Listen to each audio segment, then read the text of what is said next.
Okay, so we're just coming out of this amazing interview with Ros Watts and wanting to pull from it some of the main themes and threads that we've identified, and see if we can also think about any kind of practices or theories or things that you can kind of pull from that story to activate, some of those things that might have excited you yourself. Yeah. What excited you most? What was your kind of like? Oh my God. Because you were like, like a you were almost crying. I was like, where are my therapy tissues? Like, I was dropping my pen, crying. Yeah. No, all of it. I found all of it very exciting and enriching. I think mostly because there's a way in which Ros approaches all of this stuff, which is very inclusive of all of the layers of her experience. Bits aren't getting chopped off and saying, okay, well, the grief isn't welcome here, or the rage isn't welcome here, or the sense of betrayal. So there was something around the open-heartedness with which she talked about all of these different facets, including the really uncomfortable stuff. One of the things that I found the most moving, and it was a moment, it's like the nutshell, was love and grief being two sides of this same kind of coin, and that can help us identify the longing. And also the fact that when we were talking about the quality of risk taking, when do you know when to take the risks? That for her, it was a question of not having any other choice. It felt like when you're so filled with the sensation of, I have to move now. And so I wonder if there are ways that we can get to that without reaching that point before the volume is turned all the way up. Like, how do we gauge that that's the path that we're on, or that's a sensation that's arising before getting to the point where it's really, there is no other choice. Yeah. There were lots of things. How about you? Well, actually, having just said that made me think, like, I was thinking, I think you don't have the choice, at least the first time, right? Yeah. Because I think you have to, and I was just thinking about my own experience. But like one of my first jobs, one of my first counseling jobs was counseling in a further education college. And then very quickly the manager left and I took over their role. So I very quickly had this like administrative like HR job that I wasn't ready for. And it was in a pathological system, like you're talking about, like really underfunded, like really problematic. And I remember going on holiday back to my hometown in Boulder, right, which I mentioned in the interview, and had just this utter feeling of dread about coming back, like full on dread. Dread going back to Colorado? Dread to go back to work. So like every day that the holiday was drawing to a close, this dread kept coming back. And then I left. I ended up leaving the job. I fought the dread for a while, but I left the job. And then when I got my academic job, where I encountered a lot of the same stuff as Ros, I smelt the dread. I was there for 3 years. I smelt the dread, and it was just like, I just knew. And I went and I gave in my notice. Wow. And I remember saying to the director of studies at the time, I was like, I'm going to, because you have to give like a terms notice. I'll give my terms notice. And he said, oh, well, have you found another job? Where are you going? And I said, no. And he said, well, why are you leaving? And I said, because I'm unhappy in this work. Yeah. And he just looked at me like I was mad. Like, everybody's unhappy in their work, Aaron. Wow. Like, kind of like that. Right? Wow. I mean, that speaks volumes. Yeah. I mean, he didn't say that to his credit, but I was just like, I knew the dread. So I feel like, I think maybe I'm wrong, but I feel like maybe you have to experience that the first time to know what to recognize. Yes. Yeah. But if the repetition compulsion is strong, as Ros was talking about, she's identified in a lot of places, you might just think like, well, dread is a part of work, so I just have to get used to it. Whereas for me, it was a very strong message. Like, I was pushed to the end, but I won't be pushed to the end again. And I haven't been. Like, I really know. Mm-hmm. If at all possible. I mean, sometimes you have to do stuff. And I had moments of that since, like awfulness, like dreadful awfulness, but not dread of, which I think is a different quality and different order of it somehow. Well, sometimes you just really have to do shit you don't like. Yeah. Like you just really do. And maybe we can save that for another conversation, right? But I was still committed to the idea, like what Ros was talking about, in order to bring this thing to birth, you might have to do stuff that's really uncomfortable and that you don't like. Yeah. But you're not dreading the thing. You're just kind of hating the process. Yeah, maybe things that you're required to do along the way. And I think that distinction, because one requires resilience and the other one doesn't, right? Like if you're resilient to the first one, like, no, that's a really clear message. Like, get out if you can, right? Yeah. Whereas the second one is like, so pay attention. Yeah, like you might have to survive this, but it's worth it because there's the pearl there. There's the pearl. Yeah. Yes. I love that metaphor as well that she used. There are so many elements. I think there's something also around humility, which was a connecting thread as well. Like being humble about your own position in the world, but also understanding that other people might not have the answers and being gracious about that. And equanimity again came up as one of the clear elements. Also from a practical perspective, she was talking about regulation and stress and how you deal with that and slowing down and making space. And what I particularly was struck by was the fact that she used the word sacrifice when talking about creating the space and slowing down and saying no to all the exciting things, which, this is coming out at a different time, so temporarily it's a bit disconnected, but taking on so many exciting projects and opportunities, but just because it's possible, and then realizing that actually we do have limited time, we have limited energy and resources, and that if there's something that you're longing to create or a way that you're longing to live, there are going to be hard choices to make about what can I forego in order to make this possible. Saying no. Yeah, and saying no and knowing what to say no to. Yeah. What are your thoughts around that, or other bits that jumped out to you? I think one thing that was underlying something that she said that I was thinking, I'm gonna mark this for our conversation, right? Was the level of intensity, the full-onness, the craziness, right? And how what she, one of the big learnings was to slow all that down and to quiet it down and to make choices. But what we forget is that that's an addictive quality. Oh, it's so addictive. Right? So it's not, I don't find it particularly pleasant, but I find it highly sensational.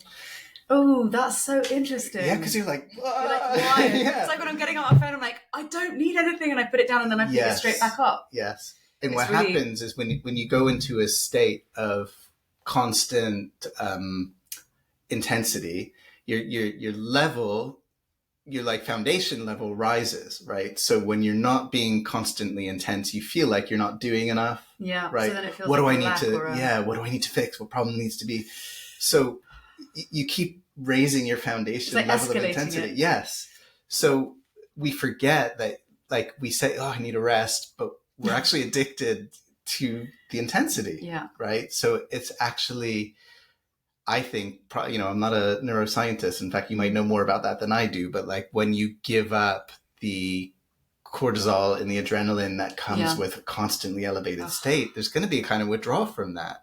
And to find that more equanimity state, to find the space that I think was in the final lesson that Ros was talking about, it's kind of like giving up a very exciting drug. Yeah, totally. And I think if you think about it from the perspective of the tiny packets of reward that we get, so the dopaminergic reward dosing that we have it's a very Pavlovian thing, like you open your phone and you get the reward, you open your email, you get the reward, and stress itself can feel like it's rewarding because you're in this constant state of heightened physiological arousal, essentially. Yeah. And then it's like, and I get this so often, it's like, I need a rest. And then I finally make the time to rest.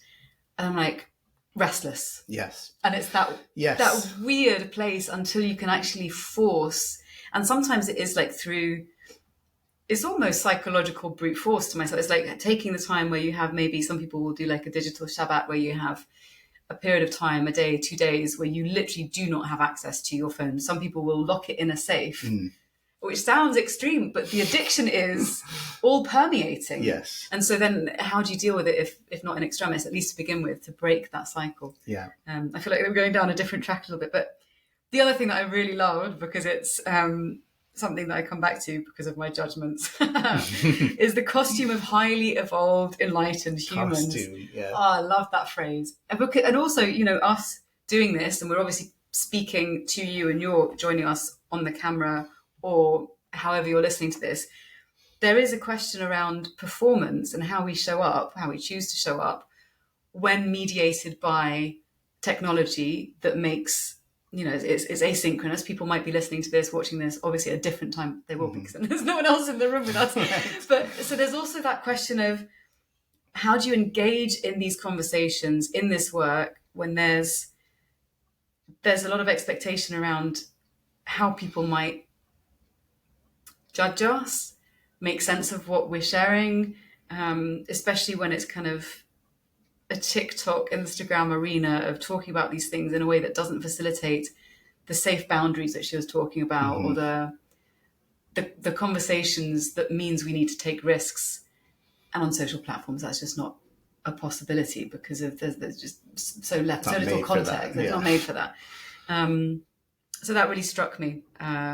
So how can we, I suppose, in terms of practical tools, find or create spaces that may not be evidently available to us on a day-to-day basis, where you can have conversations that look at the deeper feelings that you're having without being shunned, without being shut down, having space for loving presence.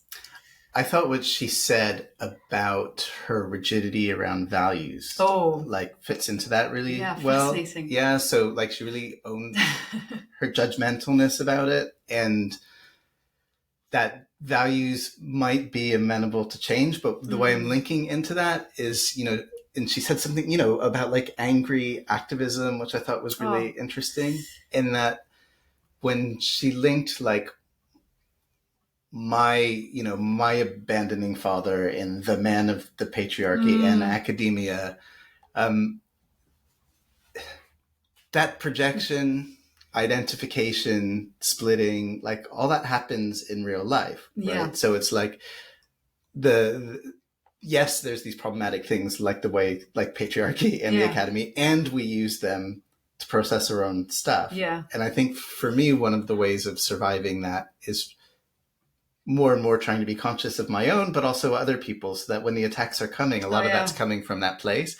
And then in social media, that's where it's even worse, because it's like the home of projection and expelling this stuff, right? So it's like, okay, I want to take feedback from you or the people around me about what I'm getting wrong or what I need to develop. But if it's an attack, I also need to be cognizant that they might not be attacking me. They might be attacking what I represent or who they think I am. And that's hard, because it's very hard. It's that permeability, especially if you're someone who is desperately seeking connection, and that's something that is one of your primary explicit values, as well as something that you're tenderly trying to cultivate, to then be on the receiving end of something which is quite pointed and comes from a really hurt place. Yes. And if it touches your hurt place as well, then it's like, it's not easy. Yeah. Really not easy. Yeah.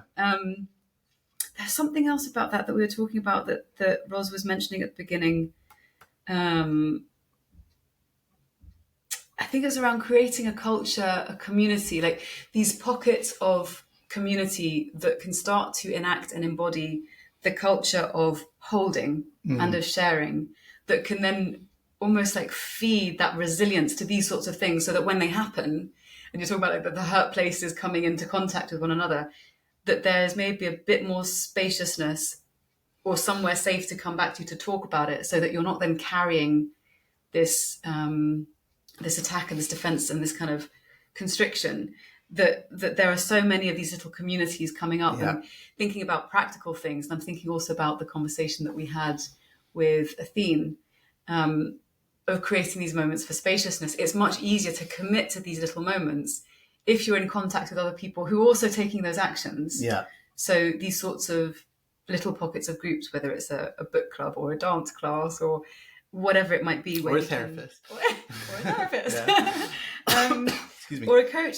But having these pockets of community where you can start to embody these cultural shifts, and then these can eventually link up and create some sort of constellated change that is parallel to, or then begins to sort of touch into, the systems that are perhaps less healthy. Yeah.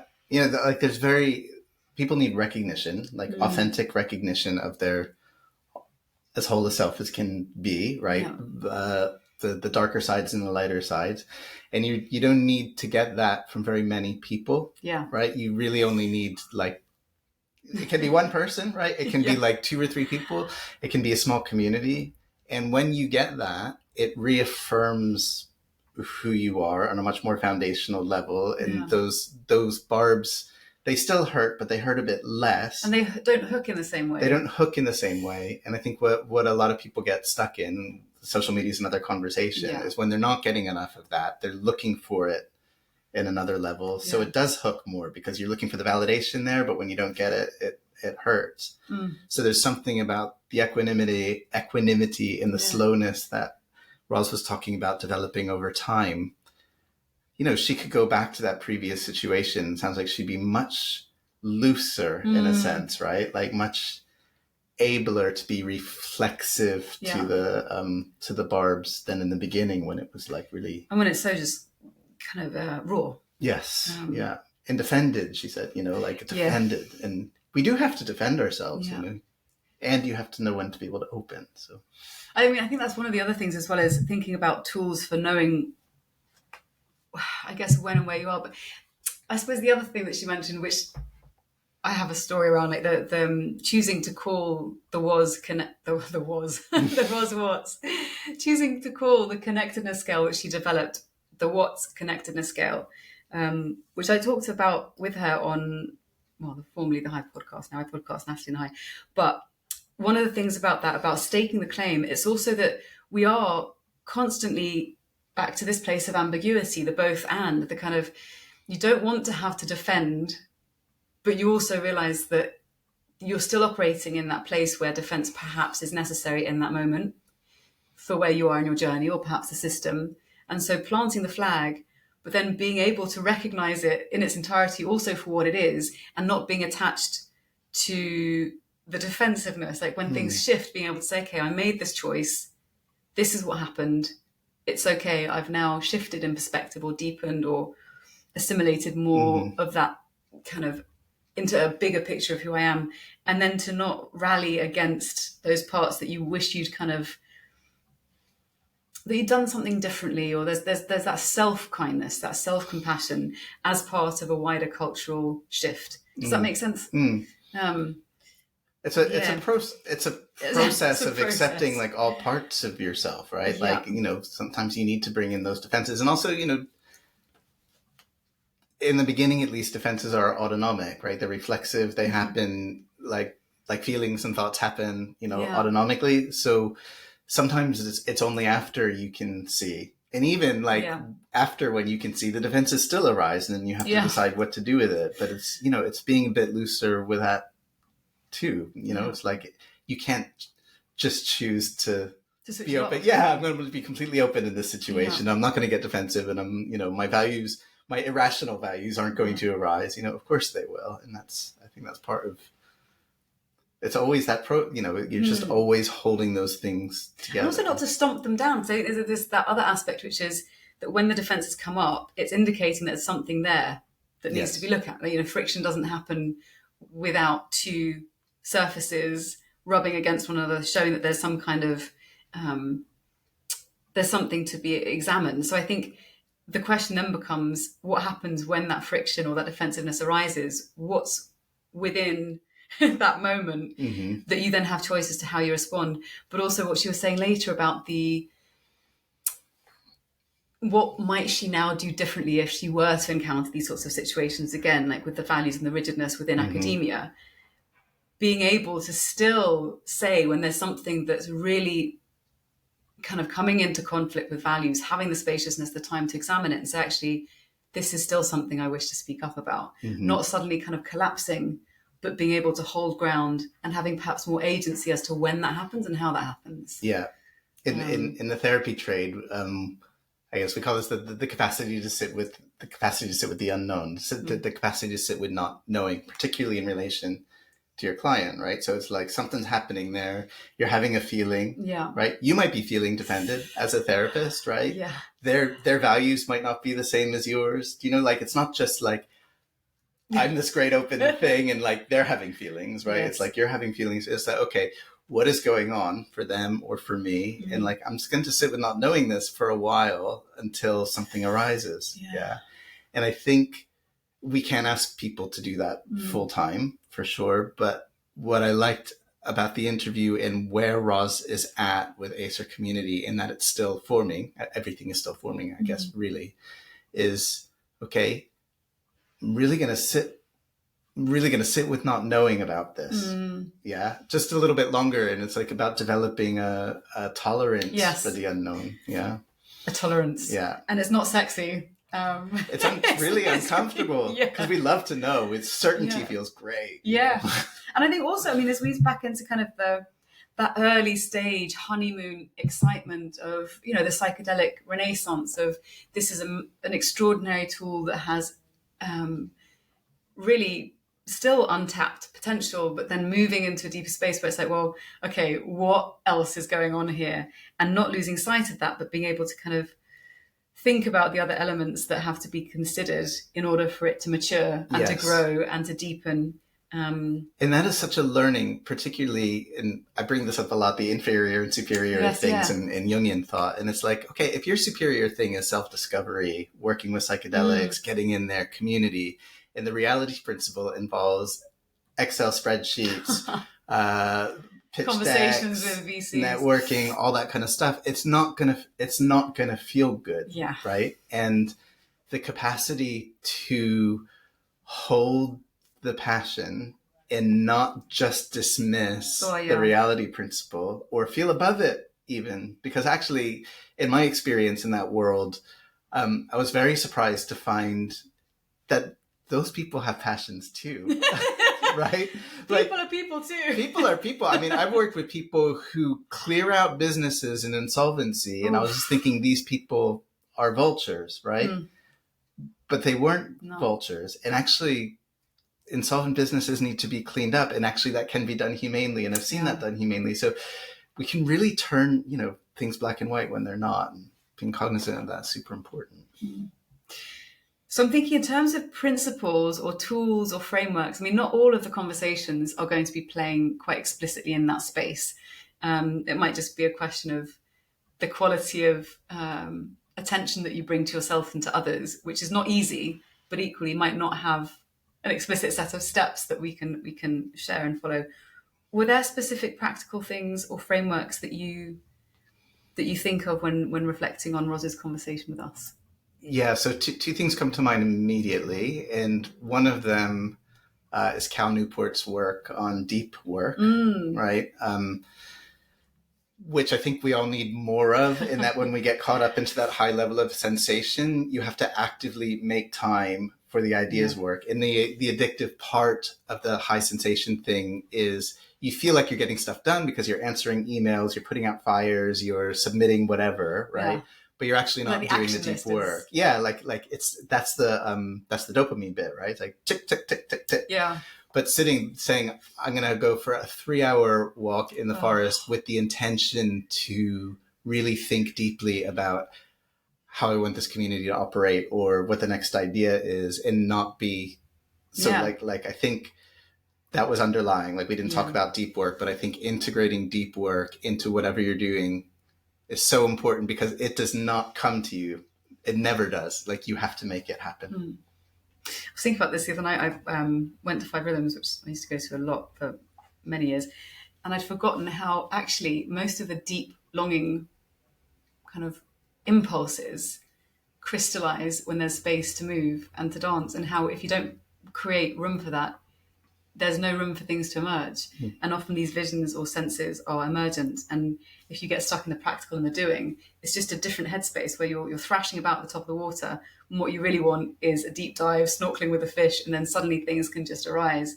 I'm not making time for dancing, by the way. Are you not? No. Maybe a bit of lip singing. Maybe nobody's around lip singing. Yeah. Okay, well, we've all got our different ways of that didn't making happen. space. Yeah, okay. Really want.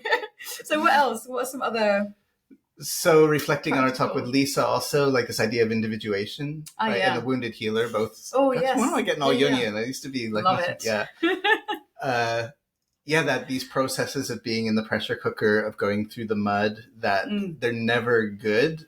And I don't want to get into the myth making of, a horrible, whatever doesn't kill me makes me stronger kind of a thing. But, to bring out an old boring cliche, deep pressure does make the diamonds. And I think we have to accept those darker shades in order to individuate. And I think making space, which is, again, it's a tolerance thing, to see yourself through those really difficult moments with the trust that you will come out with some kind of direction or learning. Yeah. I mean, I really believe in that in a non-woolly way. Like I really believe that that's the nature of reality. That you get forced through dark areas, and then you come out the other side and you bring something along with you. And you cannot live a life where there are only mountains and no valleys and only sunshine and no darkness. And also, I always, when we think about these things, I kind of I can feel myself kind of like gripping. It's like, that the roller coaster is going to dip. But when you're going up, you're like, this is good. We could just keep going up. We could, we could just keep going. And at the same time, I'm gripping, especially when these conversations arise around the difficulty or whatever framework you want to use. I like to think of initiation, because I think there's an element of, well, like with the pressure and the diamond, that there is some process that is transformative, that will sublimate whatever the pain or the wounding is into something precious, into some extraordinary quality or thing or learning that you can bring forward. But there's also the kind of the sense that you don't want to go through the pain. I don't want to go through the pain. And how possible is it through these other routes in, whether it's through conversation or other people's stories or through music or through film, to access these deeper wells of feeling that we have, so that we don't get into situations where we're repeating to get to the edge. We have to fall back into that chasm or that well in order to draw back out insights. So I'm also curious about what are some of the practices we can engage in, so that if we're not at that tipping point, sort of falling into the valley, that we can access some of that depth and darkness without having to wait to be kind of taken there. Do you know what kind of Well, here's a resource then. I think it's we'll put it in the notes, but Traits Not States, which is the kind of meditation book based on really good research about meditation. Kind of the thrust of that is like, it's great when you try to meditate to get yourself out of stress, right? But like, that's a state. So I'm stressed out, so I'm going to go do 5 rhythms, or I'm going to meditate or do something that brings me down. Or you engage in a regular meditation practice or another practice that also suits, that changes your trait, right? So that when that challenging moment comes, you're more prepared because you've already built that space. The muscle or the So I practice. think a regular meditation practice is really helpful for that. I agree with you that sometimes it's more physical, sometimes it's both. Like a yoga practice is really good, but developing the deep work practice, developing things that strengthen the muscle of equanimity, space, tolerance to discomfort, to the therapy, all of that kind of stuff, so that you're just better muscled for it, basically. And community. I mean, this is the other thing I think as well, which is not, when we're talking about the practices and the tools that we can use, cultivating those friendships where you're able to have these kinds of conversations together, where there is a sense of safety, where, this is something that I feel very much appreciative that we have, where you could just show up messy and be all right. Like the other person be like, I see you, we're good. Yeah, I'm going to wipe the snot off your face. And... Yes. Yeah. Would you wipe the snot off? Of course I would wipe the snot off your face. I put on gloves first. But these sorts of things where you have that and you can develop it in community. Yeah. Because shit is going to hit the fan at various points. And I think when you're able to hold yourself with a bit more compassion and hold other people, you don't have to do the heavy lifting all the time for yourself, because you can't. We're not evolved for that. I think one other thing that's really come up that's important is this idea of identification, or identifying with something, whether it's identifying with your values, identifying with the success of something, identifying with the failure of something, right?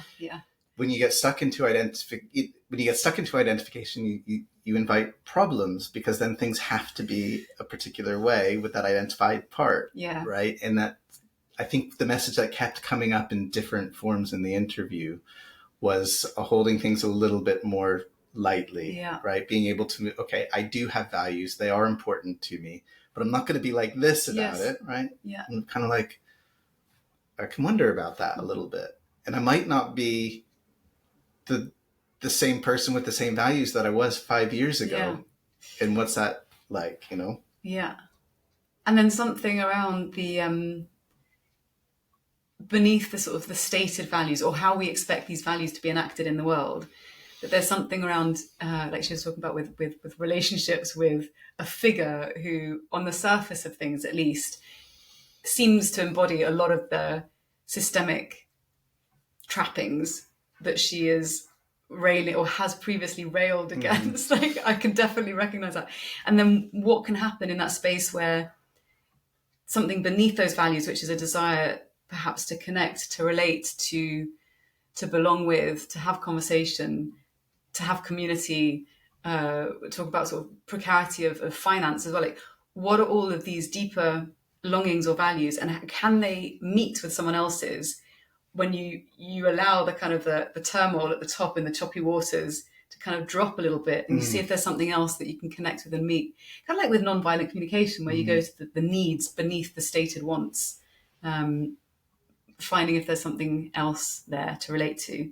And then there can be more of a reciprocal dance rather than like a clashing of horns. Like and also in that same spirit, nonviolent communication, interpersonal dynamics, right? So like I'm thinking about my own identification with things, but also we more call it projection or transference or something. But like this person, I'm identifying this person as something too. Yeah. Right. This person is part of the patriarchy, is part of the system, is the man. And those things exist in a big way. Yeah. But we're also addressing them. Yeah, it's like that distinction between the system and the person. Like systems make people do all sorts of crazy shit, and to be able to see the person, like, and you might be wrong about what you're identifying that person as because of how they look or how they sound or how they behaved in a given situation. Yeah. But if you can give them a little bit more free reign to not be the thing that you're assigning them to, I think so. Yeah. So, I mean, do we have more things that we want to talk about? Or is probably could, but we probably should draw it to a close. But any of these kind of resources that we're coming up with will definitely point you in the right direction for. Yeah. Well, and so until next time, thank you for showing up with us. See you soon. Thank you for showing up. Bye.